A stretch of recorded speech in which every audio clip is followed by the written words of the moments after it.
अब हम उस वैचारिक संक्रमण की बात करेंगे जिसका शिकार देश के कई राजनीतिक पार्टियां हो चुकी हैं। उदाहरण के लिए कांग्रेस पार्टी ने जम्मू कश्मीर में डीडीसी यानी डिस्ट्रिक्ट डेवलपमेंट काउंसिल के चुनाव गुपकार गैंग के साथ लड़ने का फैसला किया है। इस गैंग में ज्यादातर वो पार्टियां शामिल हैं जो कश्मीर में धारा 370 को फिर से लागू करवाना चाहती हैं। पाकिस्तान और चीन भी जम्मू कश्मीर में एक बार फिर से धारा 370 लागू कराना चाहते हैं। और आपने तो सुना होगा, फारूक अब्दुल्ला पहले ही कह चुके हैं कि अगर इसके लिए चीन की भी मदद लेने की जरूरत पड़ी तो वो लेने के लिए तैयार है। लेकिन अब कांग्रेस ने भी इस गैंग के साथ अपना गठबंधन कर लिया है। इस नए गठबंधन पर आज देश के गृह मंत्री अमित शाह ने भी सवाल उठाए हैं और उन्होंने लिखा है ट्विटर पर कि गुपकार गैंग अब ग्लोबल हो गया है। अमित शाह का कहना है कि ये गैंग चाहता है कि जम्मू कश्मीर में विदेशी ताकतें अब दखल दें। अमित शाह ने कांग्रेस अध्यक्ष सोनिया गांधी और राहुल गांधी से पूछा है कि क्या कांग्रेस इस गैंग का समर्थन करती है। अमित शाह ने कांग्रेस से ये सवाल किया है कि वो अपने स्थिति को स्पष्ट करे कि वो कश्मीर में क्या चाहते हैं।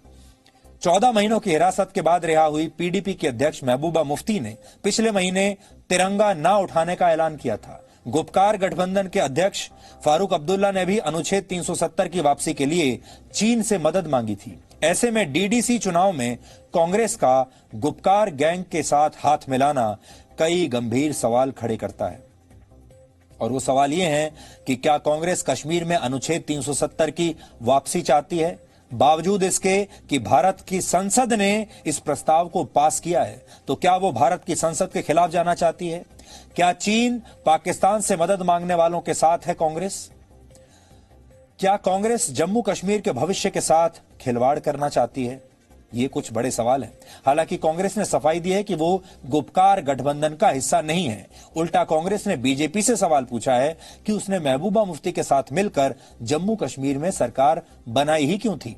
राजनीतिक दलों के बीच सवाल जवाब से लोकतंत्र मजबूत होता है, लेकिन सत्ता में वापसी के लिए कांग्रेस जैसे फैसले ले रही है उससे यही लगता है कि वो अपनी पुरानी गलतियों से सीख नहीं ले रही। सत्ता में भागीदारी के लिए उसे जहां मौका मिलता है वो तुरंत गठबंधन कर लेती है, फिर चाहे वो देश विरोधी गुपकार गैंग ही क्यों ना हो।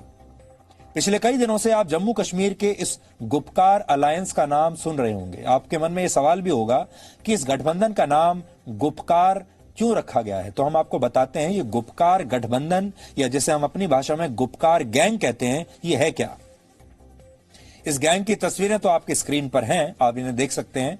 4 अगस्त 2019 को जम्मू कश्मीर के 8 क्षेत्रीय दलों ने फारूक अब्दुल्ला के घर पर एक बैठक की थी। इस बैठक में एक प्रस्ताव पारित हुआ था और इसी को गुपकार डिक्लेरेशन का नाम दिया गया। फारूक अब्दुल्ला का घर श्रीनगर के मशहूर गुपकार मार्ग पर है और इसीलिए इसे गुपकार डिक्लेरेशन कहा जाता है। फारूक अब्दुल्ला जिस बंगले में रहते हैं वो श्रीनगर की एक सड़क है जिसका नाम है गुपकार रोड, वहां पर है और इसीलिए इसका नाम पड़ा है गुपकार गैंग।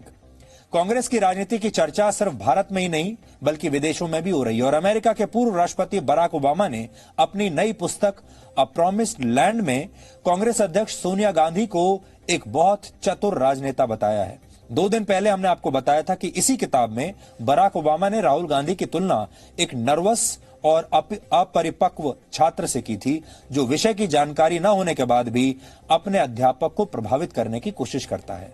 अब किताब के कुछ और अंश सामने आए हैं जिसमें बराक ओबामा ने लिखा है कि सोनिया गांधी ने वर्ष 2004 में डॉक्टर मनमोहन सिंह को प्रधानमंत्री पद के लिए इसलिए चुना क्योंकि वो जानती थी कि मनमोहन सिंह का देश में कोई राजनीतिक जनाधार नहीं है और उनसे राहुल गांधी के राजनीतिक भविष्य को कोई खतरा नहीं होगा। ओबामा आगे लिखते हैं कि सोनिया गांधी अपने 40 वर्ष के बेटे को कांग्रेस अध्यक्ष पद के लिए तैयार कर रही थी। ये बात हम आपको शुरू से बता रहे हैं कि डॉक्टर मनमोहन सिंह को चुना ही इसलिए गया था ताकि वो एक रबर स्टैंप की तरह एक रिमोट कंट्रोल से चलाए जा सकें। वो एक रोबोट की तरह होंगे जिसका रिमोट कंट्रोल होगा सोनिया गांधी के हाथ में और मनमोहन सिंह जो गांधी परिवार कहेगा उनके एक सेवक के तौर पर सब काम करते चले जाएंगे।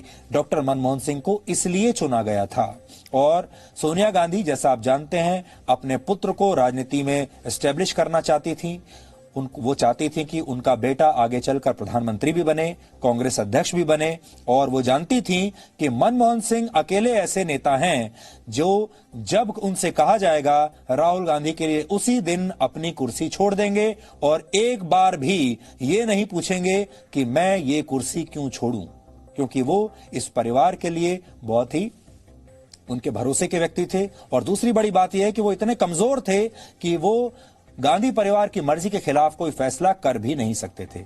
इसलिए राहुल गांधी को एस्टेब्लिश करने के लिए, राजनीति में जमाने के लिए मनमोहन सिंह को लाया गया। और अब ये बात हम नहीं कह रहे हैं, ये बात कह रहे हैं अमेरिका के पूर्व राष्ट्रपति बराक ओबामा। बराक ओबामा ने वर्ष 2010 में पूर्व प्रधानमंत्री डॉक्टर मनमोहन सिंह के घर पर आयोजित एक डिनर का भी जिक्र किया। इस डिनर में सोनिया गांधी और राहुल गांधी भी शामिल हुए थे। बराक ओबामा इस किताब में लिखते हैं कि सोनिया गांधी बोलने से ज्यादा सुनने पर ध्यान दे रही थी, यानी वो बोलती कम है और सुनती ज्यादा है। नीतिगत मामलों पर वो बहुत सावधानी से अपने मतभेद जाहिर कर रही थी। बातचीत के दौरान सोनिया गांधी हर चर्चा को अपने पुत्र की तरफ मोड़ देती थी। सोचिए पुत्र मोह कितना था। ओबामा आगे लिखते हैं कि उनके लिए यह बात साफ हो गई थी कि सोनिया गांधी एक चतुर और तेज बुद्धि वाली महिला हैं।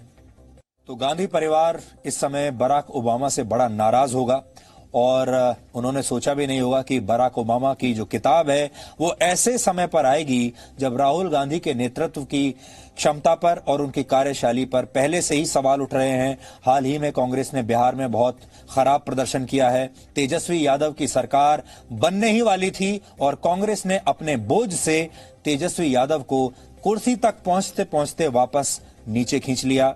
उसके बाकी के सहयोगी दल भी ये कह रहे हैं कि राहुल गांधी ने ठीक से मेहनत नहीं की। वो चुनाव प्रचार में मेहनत करने के बजाय शिमला में पिकनिक मना रहे थे। ये सारे उनके जो सहयोगी दलों के नेता हैं, अब उनके सबके मन में ये बात है और ये सब कुछ ऐसे समय में हो रहा है जब राहुल गांधी दोबारा से कांग्रेस अध्यक्ष बनने की कोशिश में है, क्योंकि गांधी परिवार इस पद पर किसी और को देखना नहीं चाहता। और पुत्र मोह सोनिया गांधी के मन में कितना ज्यादा है, ये बात आपने अलग अलग सूत्रों से इससे पहले भी सुनी होगी कि वो हर हालत में अपने पुत्र को ही उस कुर्सी पर बैठाना चाहती हैं, क्योंकि वो परिवारवाद में विश्वास रखती हैं। राजा का बेटा राजा, फिर उसका बेटा राजा और फिर उसका बेटा राजा, ये परिवार इसमें विश्वास रखता है। लेकिन बराक ओबामा ने अपनी किताब में ये सारी बातें लिखकर कांग्रेस का बहुत बड़ा नुकसान कर दिया है।